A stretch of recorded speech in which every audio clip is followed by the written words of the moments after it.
There's a China-shaped hole in the global economy. 글로벌 경제에 중국이라는 싱크홀이 있습니다. 중국의 저소비, 과다한 투자 경제는 다른 국가들과의 갈등을 유발합니다. 시진핑 주석은 가계에 대한 재정적 지원의 게으름을 조장하는 복지주의라며 거부했습니다. 4월에 제닌 옐런 미 재무장관은 중국의 약한 가계 소비와 과도한 기업 투자가 미국의 일자리를 위협하고 있다고 불평했습니다. 이에 대해 중국 국영통신사 신화는 이를 미국 보호주의의 구실이라고 비난했습니다. 이달 초 국제통화기금 IMF는 베이징에 미중공주택을 매입하는 데 4년에 걸쳐 GDP의 5.5%를 지출하라고 권고했지만 베이징은 이를 정중히 거절했습니다. 중국이 이러한 입장을 고수하는 가운데 더 큰 마찰이 뒤따를 것이 분명하며 이미 취약한 세계 무역 시스템은 한계점까지 압박을 받을 것입니다. 한편 중국 경제에 억눌린 임금과 이자율은 가계소득과 소비를 억제하면서 중국 국영 기업의 이익을 증대시킵니다.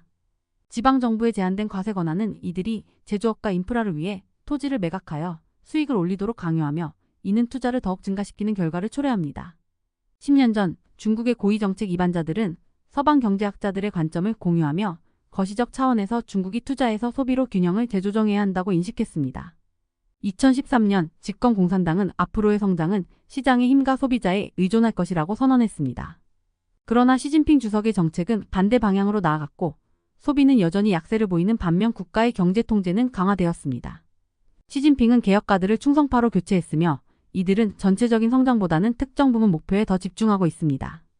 무역의 기본 원칙은 비교 우위입니다. 각국이 가장 잘하는 분야에 특화하여 그것을 수출하고 대신 수입을 통해 필요한 것을 얻는 것입니다.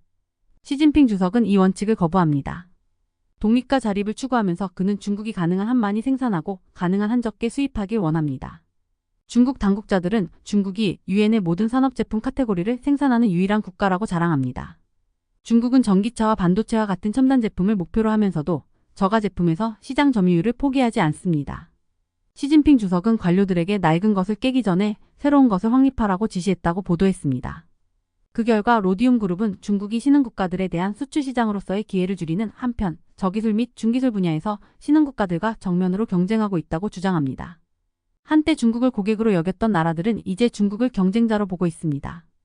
이창용 한국은행 총재는 지난해 많은 중국 기업들이 우리가 주로 수출하는 중간재를 제조하고 있다며 중국 경제붐이 가져다준 10년간의 지원은 사라졌다고 말했습니다.